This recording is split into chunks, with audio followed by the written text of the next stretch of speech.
My name is Dr. Nicholas Vance. For 12 years, I worked as a senior oceanographic data analyst for the Pacific Horizon Research Initiative. Our team was stationed on the Mariana Explorer, a highly modified deep-sea research vessel floating directly over the deepest point of the Mariana Trench. Officially, we were mapping hydrothermal vents and studying ultra-deep marine biology, but our entire operation was funded by an anonymous aerospace conglomerate based in Seattle. I never understood why a space exploration company cared about the bottom of the Pacific Ocean until the morning of October 14, 2024. It was exactly 4 a.m. when the low-frequency hydrophones triggered the emergency logs.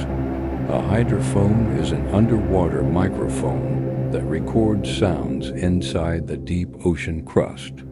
Normally, we record the shifting of tectonic plates, the singing of blue whales, or the rumble of undersea volcanoes.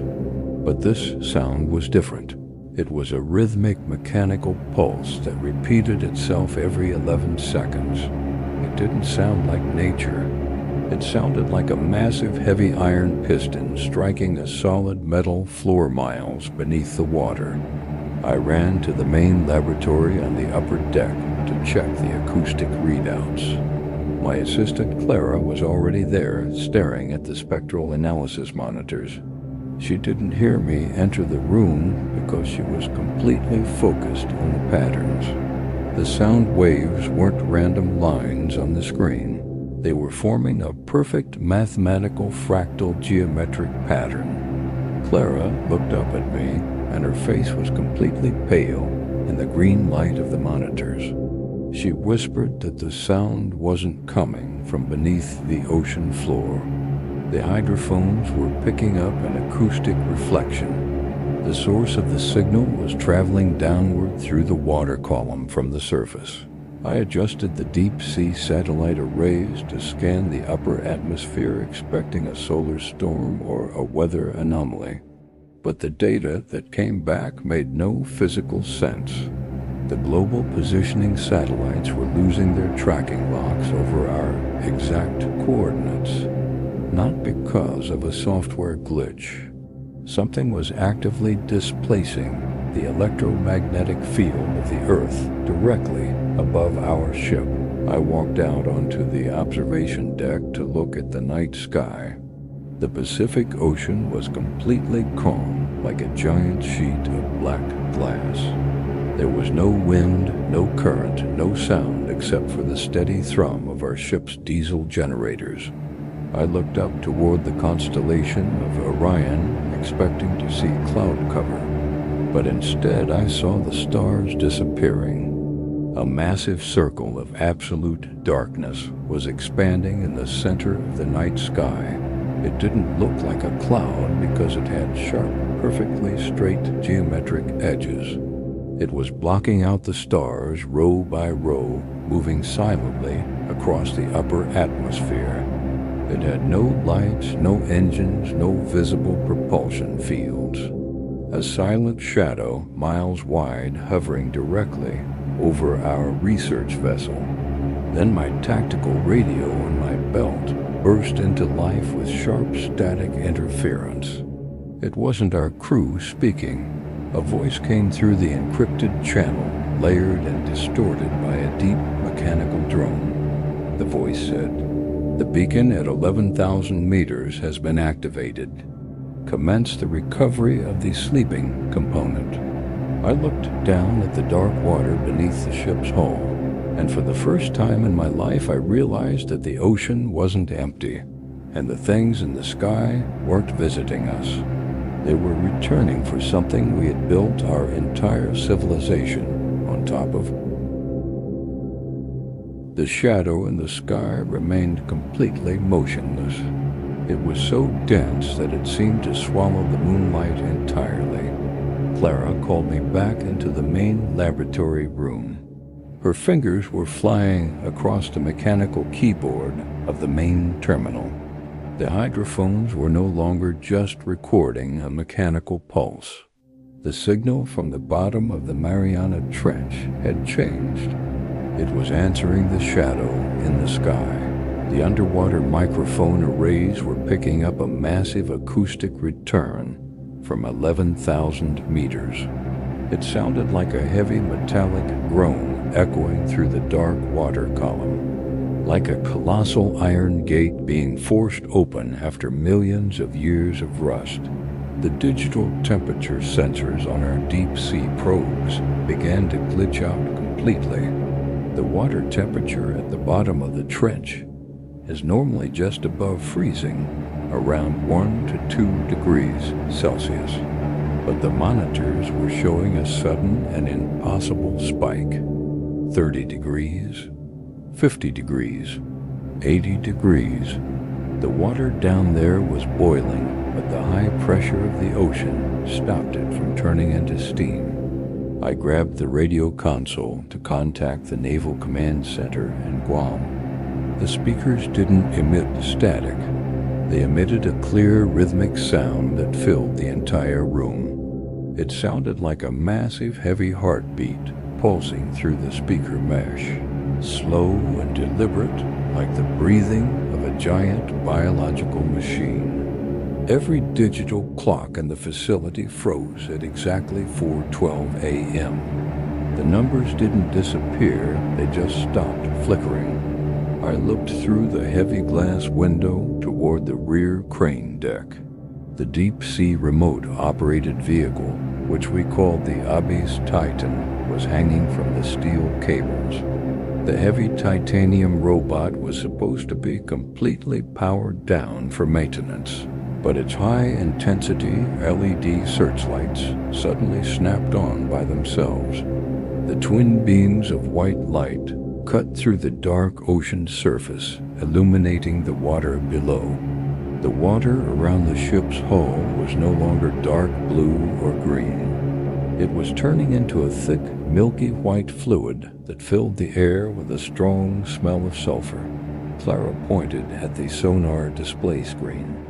A solid object was rising from the deep trench toward our coordinates. It wasn't a whale, it wasn't a submarine. The sonar visualization showed a perfect vertical black cylinder miles long, moving upward through the water column at a steady speed of 40 knots.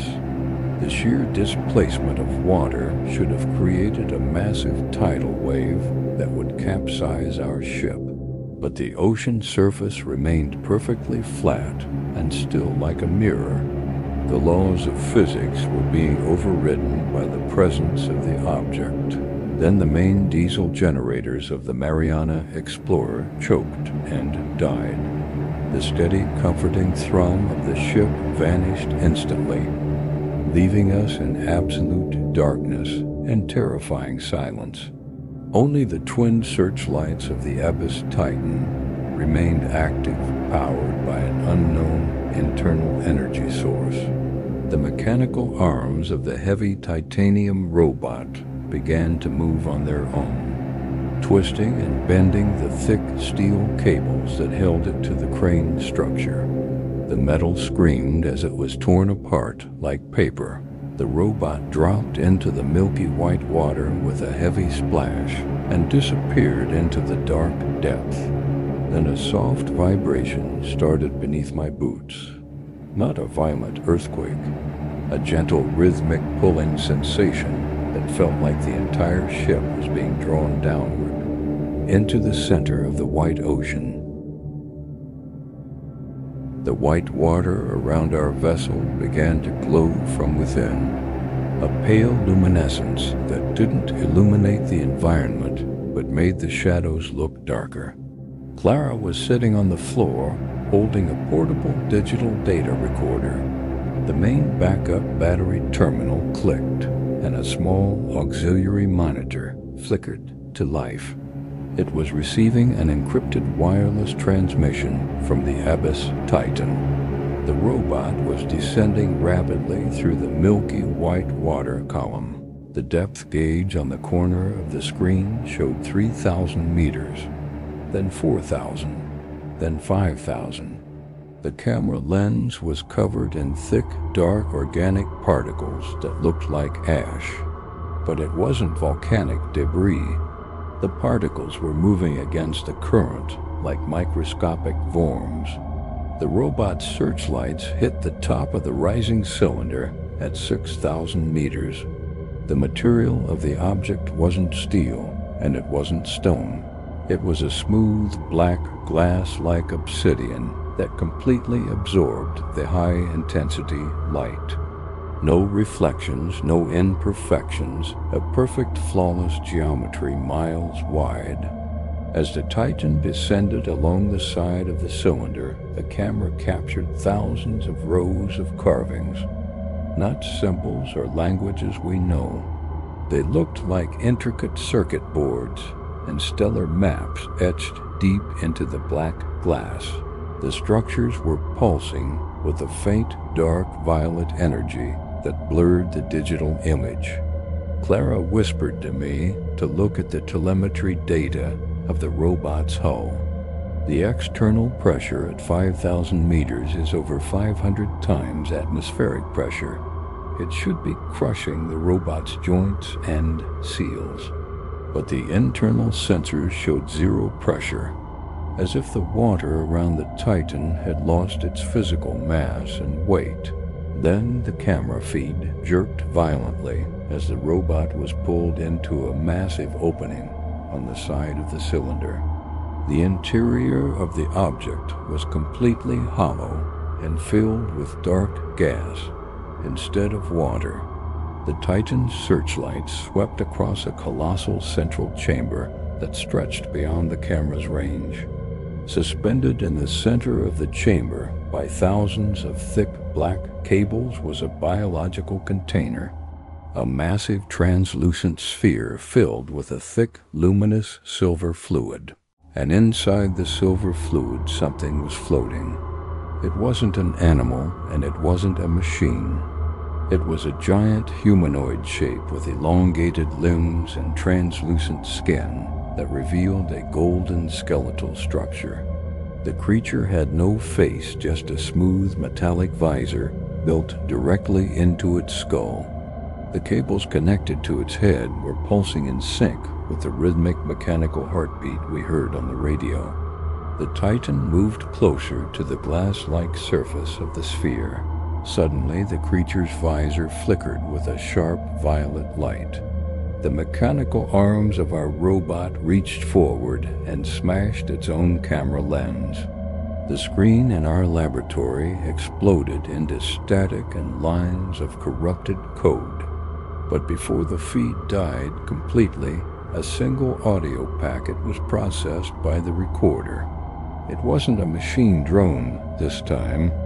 It was the voice of my own father, who had passed away 15 years ago. The voice came out of the small portable monitor speaker, clean and clear. It said, "Nicholas, you must not let them open the lower valve. The world you live on is just a cooling shell for the incubator." The portable monitor speaker went cold and dead after my father's voice cut out. The silence inside the dark laboratory room felt heavier than the pressure at the bottom of the trench. Clara was staring at the blank screen, her hands trembling against the floorboards. Suddenly, the pale white water outside the window stopped glowing. The ocean became pitch black again. But the movement didn't stop. A deep metallic groan shook the entire frame of the Mariana Explorer. The ship began to tilt forward slowly, at first, then with a violent jerk. The bow was being drawn down into the water, while the stern lifted into the cold night air. I grabbed the edge of the heavy steel radar console to avoid sliding down the slick floor. Through the glass window, I saw the black ocean surface parting. The massive top of the obsidian cylinder was breaking the water column. It didn't create a splash or a wave. The water simply rolled off its smooth, flawless surface like oil. a giant, dark island miles wide rising directly next to our stranded vessel. The air grew incredibly cold within seconds. Our breath turned into thick white vapor inside the room. The shadow in the sky responded instantly to the arrival of the cylinder. A narrow, intense beam of dark violet light shot down from the giant geometric cloud structure. It didn't hit the ocean, it hit the center of the obsidian island. The moment the light connected, the rhythmic, mechanical heartbeat sound returned with deafening volume. It wasn't coming from the speakers anymore. The sound waves were vibrating the air itself, shaking the blood inside my veins. I looked at Clara and realized something terrifying was happening to her. She was standing upright, now defying the steep tilt of the floor. Her eyes were wide open, staring directly at the violet beam of light outside, but the pupils of her eyes were gone, replaced by a solid reflective liquid gold color that filled the entire socket. She didn't look scared, she didn't look in pain. Her expression was completely peaceful, like a person experiencing a beautiful dream. She turned her head toward me with slow mechanical precision, and when she spoke, her voice was layered with thousands of whispering tones. It wasn't Clara anymore. The voice said, "The core temperature has reached the threshold. The shell must now be discarded to release the embryonic unit." I screamed at her, asking what she was talking about, what was inside the trench. She didn't answer me. She walked directly toward the heavy steel exit door of the laboratory. The door was locked with a manual hydraulic lever that normally takes 2 grown men to turn. She touched the iron handle with her bare hand. The thick metal lock simply snapped with a loud crack like a dry twig. She pushed the door open and walked out onto the slick, tilting deck into the freezing wind. I tried to follow her, crawling up the steep incline of the floorboards. But as I reached the doorway, the sky above the Pacific Ocean changed completely. The stars weren't just blocked out by the shadow. They were moving in chaotic, erratic circles across the atmosphere, like a digital projection screen losing its calibration lines. Reality itself was bending around the coordinates of the Mariana Trench. I dragged myself through the doorway onto the metal grating of the upper deck. The wind was howling with a high-pitched whistling sound that didn't feel natural. Clara was standing at the very edge of the bow rail, completely unaffected by the steep tilt of the ship. The ocean around us was no longer flat. It was curving upward, forming a massive liquid wall that ringed the obsidian island, a perfect vertical circle of black water thousands of feet high, holding itself against gravity. The narrow violet beam of light from the sky was pulsing faster now. With every pulse, the golden fluid inside Clara's eyes vibrated, glowing brighter. I looked down at the main deck below and saw the rest of our crew. The captain, the engineers, the deckhands. All 12 of them were standing in a perfect straight line along the cargo hatch. Their heads were tilted back at the exact same angle, staring into the violet beam. And all of them had those same reflective liquid gold eyes. They looked like a choir of statues waiting for the conductor to move his hand. Suddenly, the obsidian island next to our ship began to split open. A giant vertical fissure appeared in the black glass material, extending down into the dark depth. No smoke, no fire, no explosion, just a clean, silent division that revealed the interior chamber we saw through the Titan's camera. The translucent sphere filled with silver fluid was rising through the crack, floating weightlessly into the open, cold night air. The giant humanoid shape inside the silver fluid was moving its fingers now. Its long, thin hands were tracing geometric symbols against a glass-like barrier. Every time its hand touched the surface, a low-frequency sub-bass thud shook the hull of our ship. I checked the portable data recorder that was strapped to my tactical belt. The screen was flashing with a red system alert from our satellite array. The notification wasn't about our ship or the Pacific sector. It was a global tectonic warning data packet. Every major fault line on the planet was shifting simultaneously. The San Andreas Fault, the Mid-Atlantic Ridge, the Ring of Fire. The Earth's crust was expanding from the inside out like a balloon being filled with too much air. The voice of my father returned through the radio static on my belt speaker. It sounded weaker, now buried under layers of digital distortion and interference.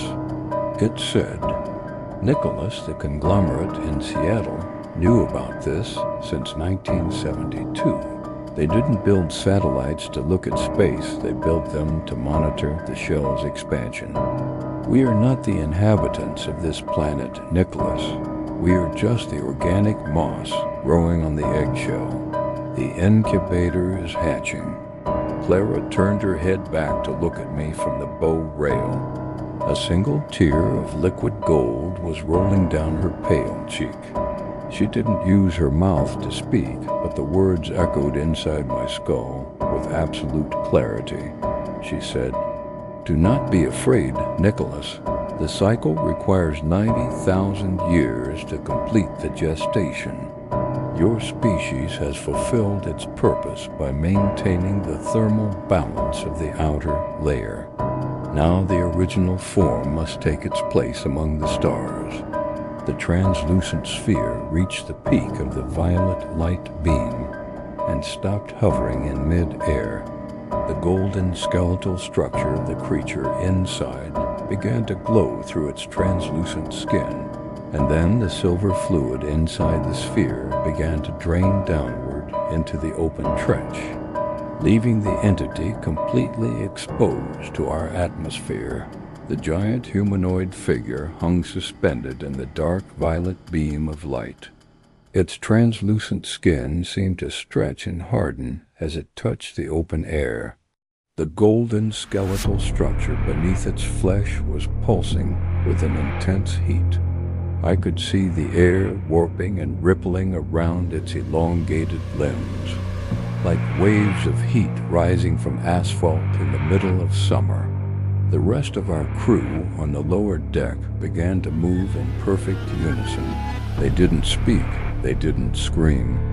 They simply climbed over the safety rails of the ship and stepped into the void. They didn't fall down into the black water column. Their bodies floated upward, drifting slowly toward the translucent sphere, like autumn leaves drawn into a powerful thermal updraft. Clara looked at me one last time with her reflective liquid gold eyes. She raised her hand as if saying goodbye, and then her boots left the deck grating. She drifted past the window of the laboratory, rising into the cold night sky. I was the only one left on the Mariana Explorer. The ship was now tilting at an impossible 45-degree angle, the bow completely submerged in the milky white sulfur water. I crawled backward into the main laboratory room, trying to find a life vest or a manual beacon, but the electronic screens around me were displaying something far worse than tectonic warnings. A live global tracking map showed that every major coastal city on Earth was losing its signal. Tokyo, New York, London, Sydney. The sea levels weren't rising because of melting ice. The ocean floors themselves were buckling and lifting upward as the Earth's crust expanded. The anonymous aerospace conglomerate in Seattle had overridden our main terminal remotely. A single document file opened on the secondary laptop screen. The header of the file had a classification marker from 1972. It was titled Project Outer Shell. The data inside proved that our scientists had discovered the entity 40 years ago. They knew the planet was an artificial incubator designed to harvest a single cosmic entity. And all of human history, our cities, our wars, our progress, was just a calculated thermal blanket to keep the core temperature stable. We weren't the dominant species, we were just insulation. Then the laptop screen glitched into a solid field of violet text. The message read, "The infant has logged system activation. All insulation units are now terminated." Outside the window, a deep, deafening sound shook the ocean floor. The obsidian cylinder began to rotate like a massive drill bit, creating a giant whirlpool that began to suck the Mariana Explorer down into the dark abyss. The entity in the sky opened its eyes for the first time. Two solid blinding points of liquid gold light that burned through the shadows. And inside my head, a collective roar of thousands of voices echoed simultaneously. The reset is compliant. The dark water of the Pacific Ocean rushed through the broken laboratory windows. The cold pressure slammed into my chest, knocking the air out of my lungs. I remember the sensation of sinking down into the milky white sulfur void, watching the lights of the Mariana Explorer die one by one under the surface. Above me, the golden eyes of the entity looked like two distant stars fading in the deep. I braced for the end, expecting the high pressure to crush my body completely. But the darkness didn't bring death. I woke up inside a stark, sterile white room filled with the sharp smell of antiseptic. There was no water, no ocean, no wind. I was lying on a high-tech medical cot connected to multiple digital monitoring screens. A large panoramic window in front of me looked out into a massive cavernous interior. We weren't at sea anymore. The rock walls outside the window were made of deep black basalt, carved by heavy machinery. A man in a sharp, tailored gray suit stood next to my monitoring terminal. He looked down at me with cold, calculating eyes, holding a digital tablet. He didn't introduce himself, but his security badge had the logo of the Seattle conglomerate, the Pacific Horizon Research Initiative.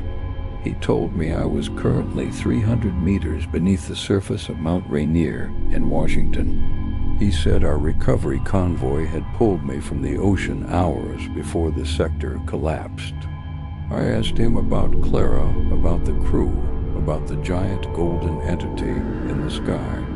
The man didn't change his expression. He just swiped his finger across the tablet screen. The panoramic window flickered, changing into a live high-definition satellite monitor feed. The image displayed the western hemisphere of the Earth from deep orbit. But the blue planet I knew was completely unrecognizable. Massive, glowing violet fissures were zigzagging across the Pacific plate like cracks in glass. The ocean floor around the Mariana Trench had risen thousands of feet, breaking the surface, forming a new, jagged continent of dark volcanic stone that was pulsing with internal energy. The man in the suit spoke, his voice flat and professional, like a CEO delivering a quarterly report. He said the incubation process was in its final stage of structural adaptation.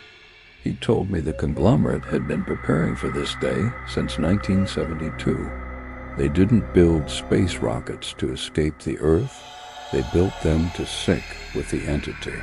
The advanced technology we created over the last 50 years was reverse engineered from the shell's emissions.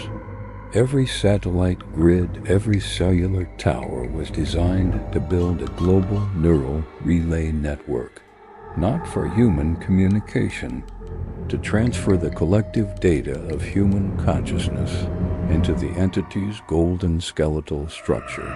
We were the software being compiled for the machine. The man leaned close to my medical cot and whispered the final truth about our survival. He said, "Nicholas, you think we are trying to stop the hatching. We aren't stopping it. We are the ones who turned on the heater. The contract with the creators requires full system integration before the shell breaks. And you, Nicholas, are the only unit who survived the primary acoustic calibration. Your data is the missing component for the launch sequence."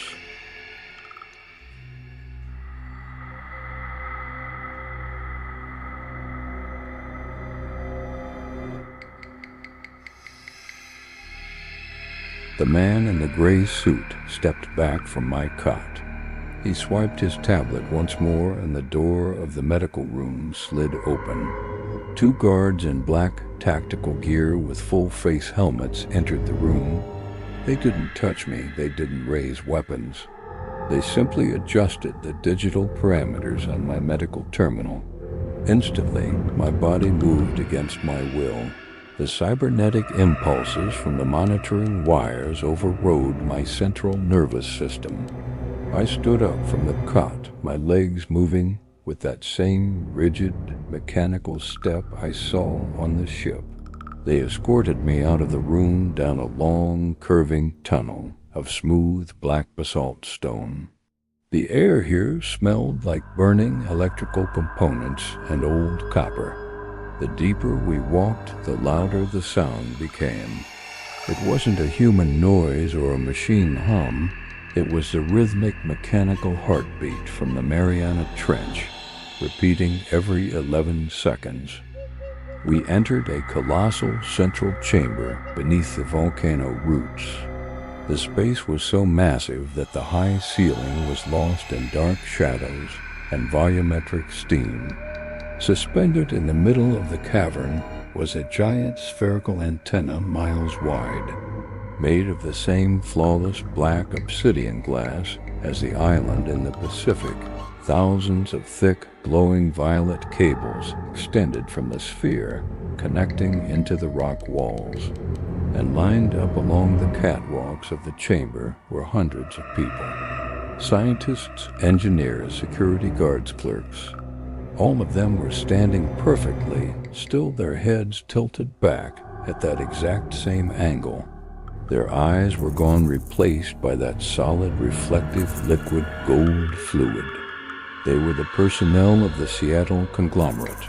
They weren't prisoners. They had willingly accepted the integration. The man in the suit walked ahead of me toward the main console platform. He said the global satellite relay network was now at 99% capacity. Every cell phone tower, every fiber optic cable on Earth was channeling human brain waves toward this room. The consciousness of 8 billion people was being compressed into a single data stream. He pointed at a metallic chair in the center of the platform connected to the main obsidian sphere. The chair had thousands of needle-like digital probes hanging above the headrest. The man said, "Nicholas, your father was the senior engineer who built this interface in 1972. He realized what we were doing and tried to sabotage the Mariana hydrophone arrays before he died. He hid the primary calibration code inside your genetic memory matrix. That is why the entity didn't convert you on the ship. It was waiting for you to return to the core terminal." The guards forced my body into the metallic chair. The moment my head touched the headrest, the needles dropped down, piercing my skull. No physical pain, just an overwhelming wave of high-pitched ringing that shattered my thoughts. My vision turned completely gold. I could feel the thoughts of millions of people rushing through my brain simultaneously. their memories, their fears, their lives fading into code.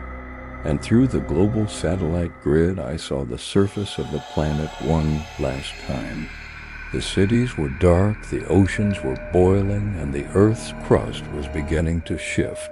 The entity in the Pacific was lifting its giant golden arms, stretching toward the upper atmosphere. And the shadow in the sky was opening its core to receive the newborn.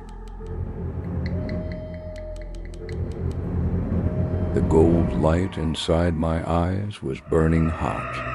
I could feel the memories of 8 billion people being dragged out of their minds.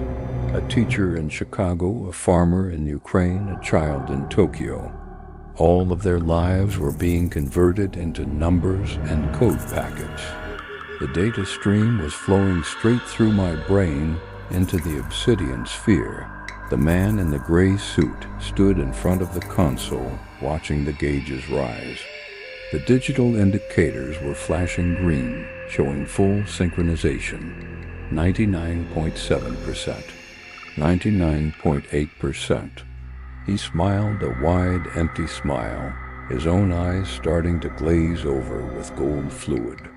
He whispered that we were about to become immortal, integrated into a cosmic being that would travel across galaxies for eternity. But buried deep within the chaos of millions of minds, I found my father's memory. It wasn't a file or a line of code, it was a real memory from my childhood. A summer evening on the coast of Oregon, when the ocean was quiet and safe. And hidden inside that memory was the override sequence he had left for me. A simple mathematical inversion of the acoustic frequency. He knew the conglomerate would use me to complete the link. So he turned my brain into a dead man's switch. If I accepted the gold fluid, the network would finish the harvest. But if I forced my mind to remember the feeling of the cold ocean water, the code would break. The man in the suit saw the anomaly on his monitor screen. His smile vanished, instantly replaced by a look of absolute panic. The indicators turned from green to flashing crimson. He screamed at the guards to terminate my biological unit, to cut my head off, but the guards couldn't move. The cybernetic relay network was already locking up under the inversion. The hundreds of gold-eyed workers on the catwalks began to shake violently, their bodies twitching in sync with the alarm sirens of the bunker. The giant obsidian antenna in the center of the cavern began to crack, deep white fractures spreading across the black glass surface like lightning. Outside the volcano roots, the global satellite network was collapsing. The cell phone towers were exploding from the power overload. The fiber optic lines beneath the oceans were melting under the reverse voltage. I held on to that single memory of the Oregon coast with all the strength left in my brain, refusing to let my consciousness be compiled into the creature's skeleton. The text on the main console screens began to delete itself row by row. The machine voice returned inside my skull, but it didn't sound monotone anymore. It sounded distorted, broken, and desperate. The voice said, "The insulation log has been corrupted. The integration protocol is terminated. The infant was born empty." A massive explosion of white energy blasted from the center of the obsidian sphere. The metal chair beneath me ripped apart, throwing my body onto the stone floor. The ceiling of the cavern began to collapse, giant basalt boulders dropping into the dark depth. The gold light in my vision faded into a cold, heavy darkness, and the rhythmic, mechanical heartbeat of the planet stopped completely, leaving the world in absolute silence. I woke up on a bed of cold volcanic ash and broken gray stone. The air was freezing and smelled heavily of sulfur and dead deep-sea vegetation. There was no ceiling, no laboratory, no guards in black tactical gear. The underground bunker beneath Mount Rainier had completely collapsed into a dead crater. I dragged my body up a steep ridge of basalt rock to look at the world outside. The sun was rising over the horizon, but it didn't look bright or warm. The light was a faint, sickly violet glow filtered through a global cloud of dark dust. The landscape around the mountain was entirely silent. No birds, no insects, no rustle of trees, because the forests were gone. I looked out toward the Pacific coast where Seattle used to stand. The entire city was replaced by a massive wall of dark frozen mud and twisted iron frames. The ocean had receded miles back, revealing the wet, wrinkled skin of the Earth's crust. And there, in the center of what used to be the ocean, stood the entity. The giant humanoid form had broken through its translucent sphere. Its golden skeletal structure was fully exposed to the cold sky, towering miles into the upper atmosphere. But it wasn't moving, it wasn't flying, it wasn't singing. It stood there perfectly rigid, like a colossal monument of dead gold and translucent bone. My father's override code had worked.